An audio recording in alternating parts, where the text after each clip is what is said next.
goobo fagaara ah ayaa lagu qisaasay laba ka mid ah saddexdii nin oo horey maxkamaddu ugu xukuntay dil toogasho kadib markii lagu helay inay ka dambeeyeen dil iyo kufsi sanad ka hor magaalada Gaalkacyo loogu geystay Allaha u naxariistay marxuumad Caashe Ilyas oo ahayd gabar da'yar. xiriiryaha guud ee Puntland Maxamuud Jaamac oo Cismaan oo la hadlay telefishinka Universal ayaa xaqiijiyay qisaasta labada nin oo magacyadooda lagu sheegay Cabdifataax Cabdiraxmaan Warsame iyo Cabdishakuur Maxamed Dige. Aabe Ilyas oo dhalay marxuumad Caashe Ilyas oo qisaasta kadib warfidiyeenka la hadlay waxa uu soo dhaweeyay sida ay wax u dhaceen isagoona dhanka kale xaqiijiyay in ninka saddexaad muddo 10 cisho ah dib loo baari doono kiiskiisa. waxa la qisaasay laba nin oo dambiilayaashii ahaa oo Cabdifataax Cabdiraxmaan Warsame iyo Cabdishakuur Maxamed Dige baa la qisaasay maanta aad iyo aad baan anaan qisaastay waan ku faraxsanahay. ninkii saddexaad maadaama saddex nin oo xukumanayeen dilka maanta lagu wada fuliyay maxaa dib u dhigay ninkii saddexaad waa dib u dhigay 10 cisho dib loo dhigay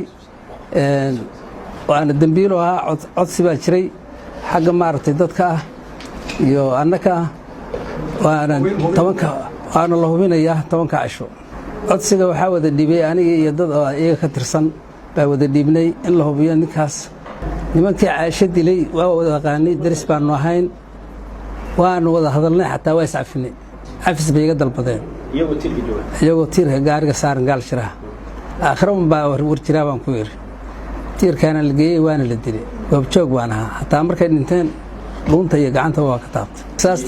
saasta annaga fashanay dawladdu waxay tarfishada la yiri dareenkaygu aad iyo aad buu faahan yahay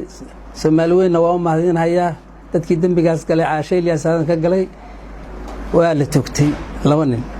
ninna waa dambeeya oo 10 cisho ayuu xirnaanaya kiiskan waxa laga baranayaa 10 xoog leh gabdhaha Soomaaliyeedna waa badbaadayaan oo dhacay kiiskan waana la badbaadayaa ummadda Soomaaliyeedna waa u sheegaya gidwood. xilliga ay qisaastu dhacday ayaa ahayd 8 subaxnimo maanta oo Talaado ahayd waxaana si weyn loo adkeeyay ammaanka goobta qisaastu ay ka dhacday mana loo ogoleyn warbaahinta iyo sidoo kale qaybaha kale ee bulshada. Maxamed Madan, Universal TV, Boosaaso.